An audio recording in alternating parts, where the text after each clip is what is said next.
Kuzuzangpo to all the viewers across Bhutan, especially to my dear children. I am Tring Chodan, a former teacher of Kelki Higher Secondary School. I would like to welcome you to this e-learning session of history. My key stage is key stage 5, which would include class 11 and 12. To start with my topic is something that you have seen in your everyday life. Did you see this? Or this? Or this? Or this? If you have seen these in your everyday life, then you have some idea on what I am going to talk about today. You must have seen how I entered with the traditional Jandup today. So with this, I would like to introduce my topic. My introduction of the topic is 13 arts and crafts which come under the culture and heritage. Yet, if we do not put some light on the diamonds are yet another stone to be discovered. So therefore, to put some light on our culture and tradition, I would like to start with the first kind of 13 arts and crafts. My topic is 13 arts and crafts. To introduce the 13 arts and crafts, 1. Shizo, Dozo, Pazo, Hazo, Jimzo, Luzo, Shazo, Trezo, Tazo, Dezo, Tsimzo, and finally we have Tazo. Now, you know this list of 13 arts and crafts I have introduced to you. To start with, we always need a lesson objective. Lesson objective is what I expect, what is expected of the students at the end of the lesson.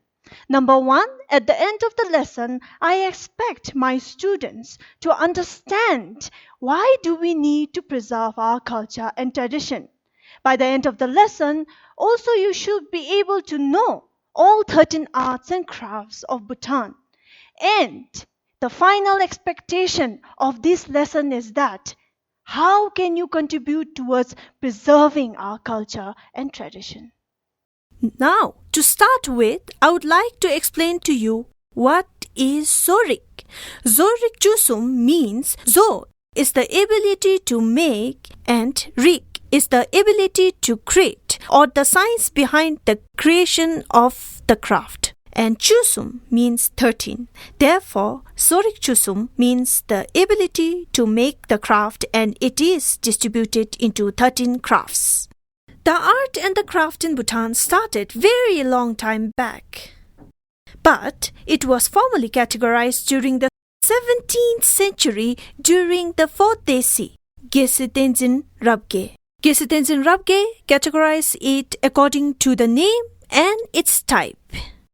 First kind of artwork is Shizo. This Shizo, if you see, the traditional house is supposed to look like this in Bhutan. If you see the work here, it is made of wood. And this craft is known as Shizo. The one who makes it usually is a carpenter. In Dzongkha, it is called as Zo or Zochin. The Zo or the Zochin is responsible for the architecture structure of houses, palaces, bridges, or any other type of woodwork that is present in Bhutan. So therefore, the craftsmanship is very important when it comes to Bhutanese art and architecture. Nowadays, with the modernization, we can see that the effect of modernization has also come to the arts and crafts of Bhutan. Although the effect of modernization has also touched our traditional crafts or arts, the government is taking steps towards preserving its own culture and tradition. Example, the houses now are built with bricks and cement. But if the house art or the architecture structure of the house is not according to the Bhutanese art, then your house will not be approved. This is one kind of preservation strategy that our government has adopted.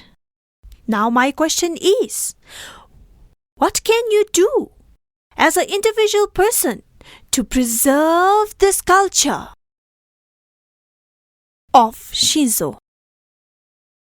The second type of craft that I am going to introduce to you today is dozo. Dozo is a stonework or art of masonry. The art of masonry or dozo is very famous in Bhutan. You should understand that fortresses, zongs, houses that we have, although has woodwork in it as I introduced in the first lesson. But dozo comes together with the woodwork. Together with the wood and the stonework, our constructions is seen as a perfect art and architecture that the outsiders are surprised of. I would also like to mention that while constructing our zongs in earlier times, they did not use metal fasteners. They use only wood fasteners. If you are familiar, you would see that the houses, after their configuration, they would also offer color to the carpenter. But in urban areas, we are staying in urban areas, this might be a taboo to you. Because here in urban area, the engineers or the architects do not receive color along with the owner of the house. That was just an information to you all. Now, coming back to dozo, the very prominent example you can see Tazung in Trongsa, Tazung in Paro. Also, Chotenkora of Tashiangzi is a very prominent example of dozo. Now, when I say that dozo are in Trongsa and in Paro, I do not mean that. People all around the country do not use stone or woodwork in construction. Stone and wood is found abundant in our nation. So therefore, all the houses constructed in our country use this art of stone and wood. Now, the effect of modernization comes again. The effect of modernization, when I say in terms of dozo, there is the special tiles. Special tiles which look like a wall, which is used in the modern houses of Thimphu. Now, there is a risk to our skill that we always wanted to preserve.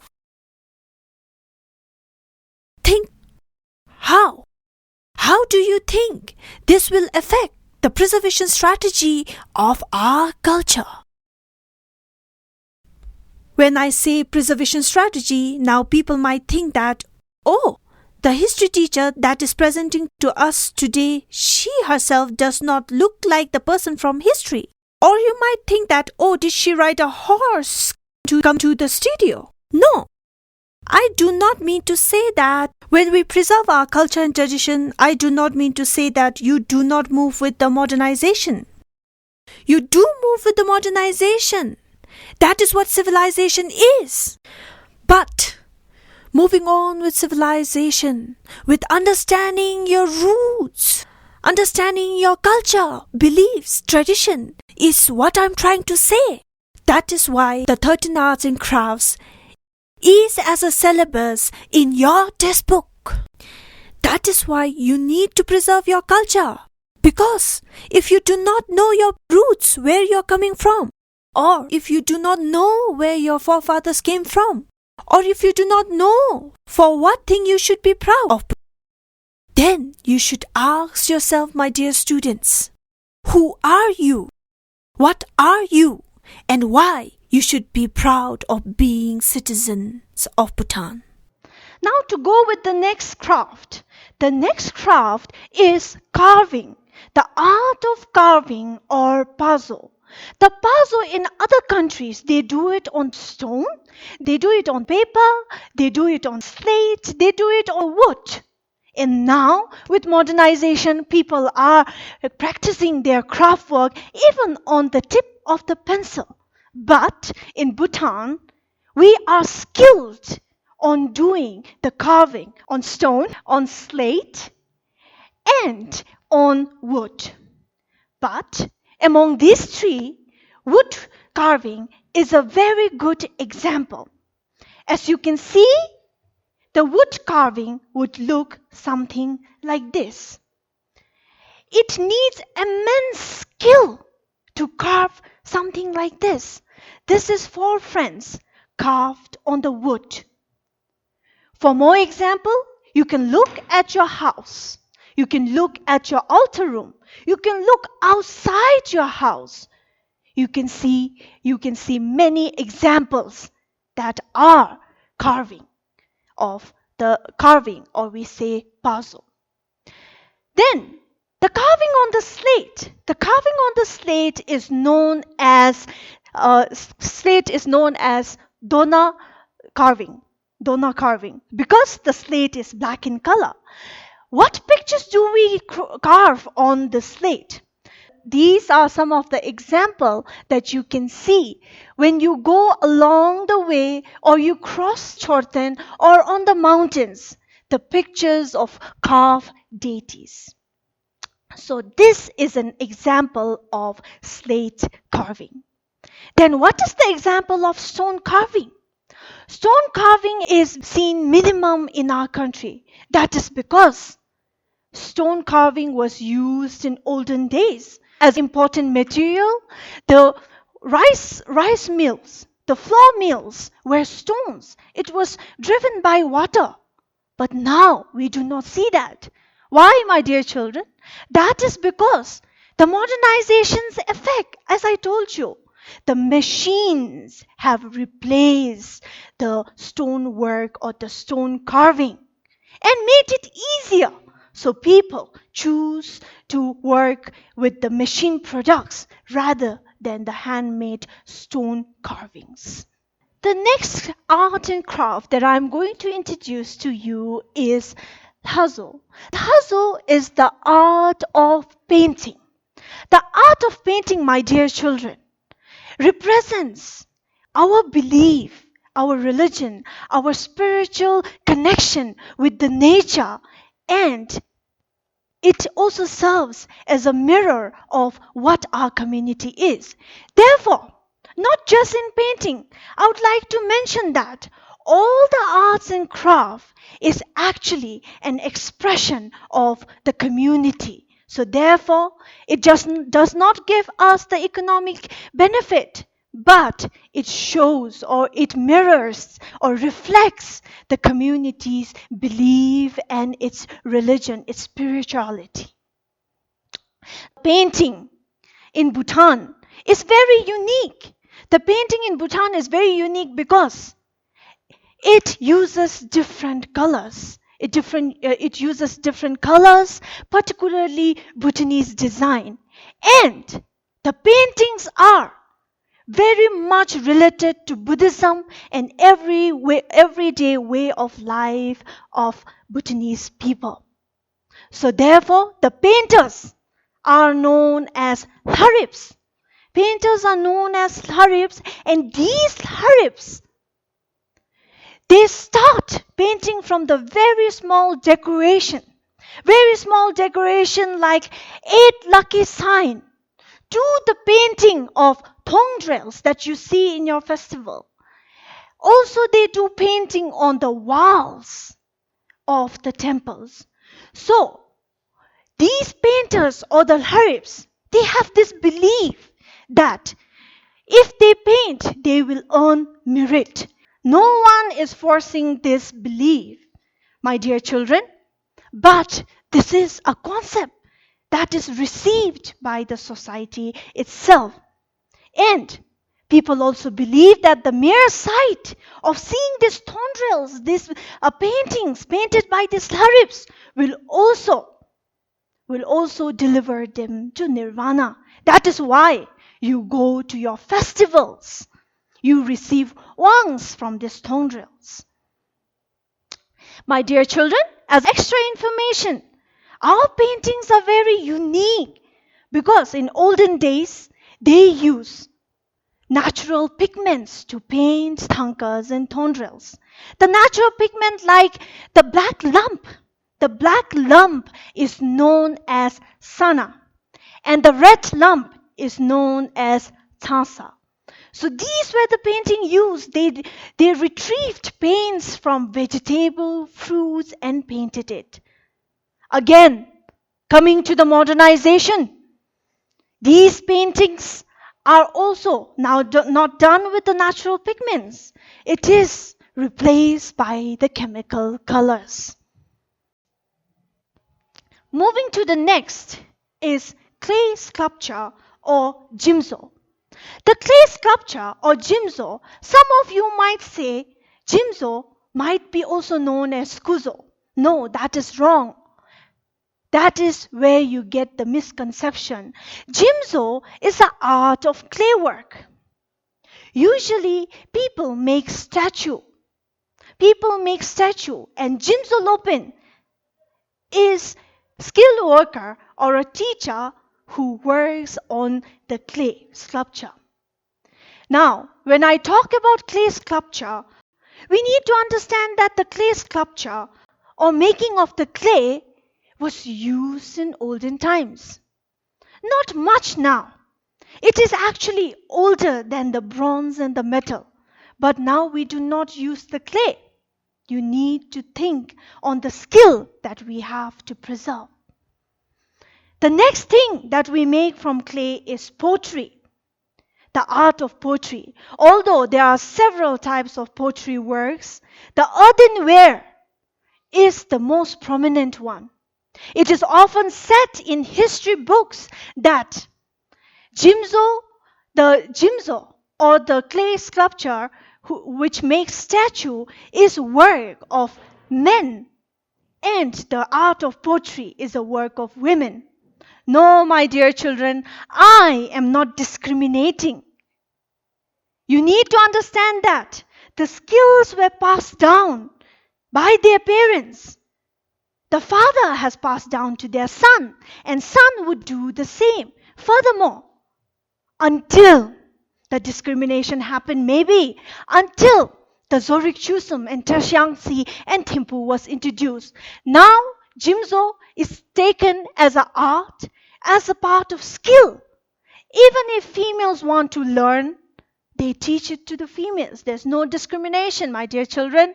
And even if the male want to learn the art of pottery, then the male can also learn the art of pottery. Now, coming back to the effect of modernization, the pots are now replaced by the pots that are imported from India or let's say the neighboring countries.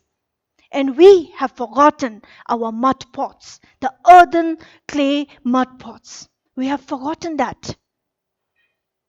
What can you, my dear children, do to preserve this culture? The government has done its part. But if there are makers and no buyers, then what would happen? You know better, my dear children. The next craft that I am introducing to you all is bronze casting or lozo. The lozo or the bronze casting, it seems to us that it did not prevail in Bhutan like other crafts. Because the traces show that Shabdungao Namge invited a person from Nepal or person belonged to Newar. So he invited Newar to Bhutan to help Bhutan in casting. The casting of this bronze requires much skill in wax and sand casting. It is a very masterful skill. And this skill was able to master by Gesitensen Rabge. He casted 1,000 Buddhas, including the Buddha that is in Punakha Dzong. Now, just like any other crafts, my dear children, we have the effect of modernization. And here, let's say that it is not effect of modernization, but actually the skill is not practiced by the Bhutanese. Rather, what we do, we import statues that are made of bronze. we do not make it, or very few make it. Then we also import import plates and cups that are made of bronze. And we do not want to learn this skill, learn this art. We are very thankful that although Zorik Chusum is trying their best to preserve this skill and the culture. Moving to the next. My last presentation for this session, my dear children, is something again to do with wood. It is known as shazo or wood turning. Wood turning or shazo, it is very simple. Have you seen this? The cup, the Bhutanese cup that is usually used in zongs or used to be used in the houses in olden days. Or have you seen this, my dear friends? This is known as dapa. This is part of the shazo or the wood turning, I should say. The one who does it is known as shazopa. And this art of shazo actually should be very prominent in Bhutan. But we do not see much of tapas and popes now. Why? Because we like to use imported plates. We like to use imported containers. We like to use plastic containers, plastic cups, rather affecting the environment. My dear friends, these are the simple products that we could use that are produced in Bhutan. Example, jandop. This jandop is made famously in Kenkhar. But look around in your house. How many of us own this? Very few. We have not appreciated our skill and culture. And as I told in my earlier slide, my dear friends, if we in the future continue not to appreciate our skill, not to appreciate our culture, not to appreciate our tradition, then what are you going to pass down to your children down the line? What reason will you give to your children? This is something you should think about. Then, these dapas or the popes can also be made by this special knot of tree known as za. It's very expensive and is very prominent in Bhutan. There are a lot of stories behind za or using za. Maybe you should ask your father, your mother, your parents, your guardian to explain to you what is the importance of using za. What is the story behind? So that maybe you will have a story to tell your children in future. Last but not the least, I would like to conclude my session with this proverb. A concerted effort to preserve heritage is a vital link to our cultural, educational, aesthetic, inspirational, and economic legacies. All of the things that quite literally makes us who we are, by Steve Berry. I've shown you the effects of modernization and the importance of our crafts. Now it is your turn to say, to think how to preserve it. Thank you very much. Stay safe, wash your hands, and let's fight COVID-19 together.